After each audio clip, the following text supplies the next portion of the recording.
In my previous video, we have talked about what is confusion matrix. Confusion matrix is the base for understanding performance matrix for classification problems. There are four main matrix that are used for analyzing or evaluating classification problems: accuracy, precision, recall, and F-beta score. Today we are going to be talking about accuracy and precision, and we'll look into recall and F-beta in my next video.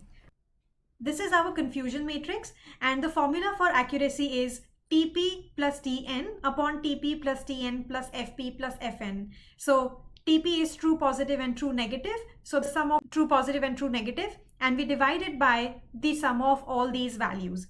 It is a very simple measure. It measures overall correctness.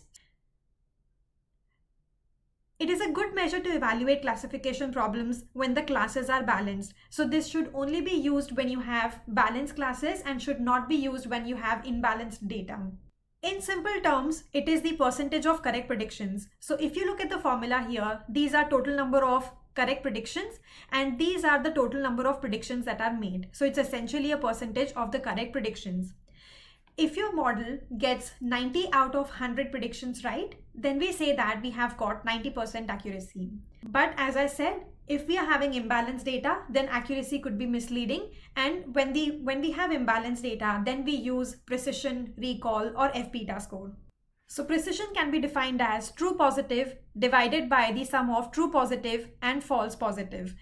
If you need to remember the formula, then you can just remember it by all P's trick. The formula contains all the P's. In simple terms, precision is of all the predicted positives, how many are actually positive. So this can be understood from the formula as well. Of all the predicted positives, which is given by TP plus FP, we have predicted these as positives. How many are actually positive? So how many are true positives? So that's how you can remember the formula. If we increase precision, that means we are decreasing the number of false positives. So if in a problem you want to lower the number of false positive outcomes from the model, that means you need to increase your precision. For example, in a spam detection, if your model labels 10 emails as spam, but only 7 are spam, then your precision would be 70%. So your model has labeled 10 emails as spam, which is this sum, which is equal to coming as 10.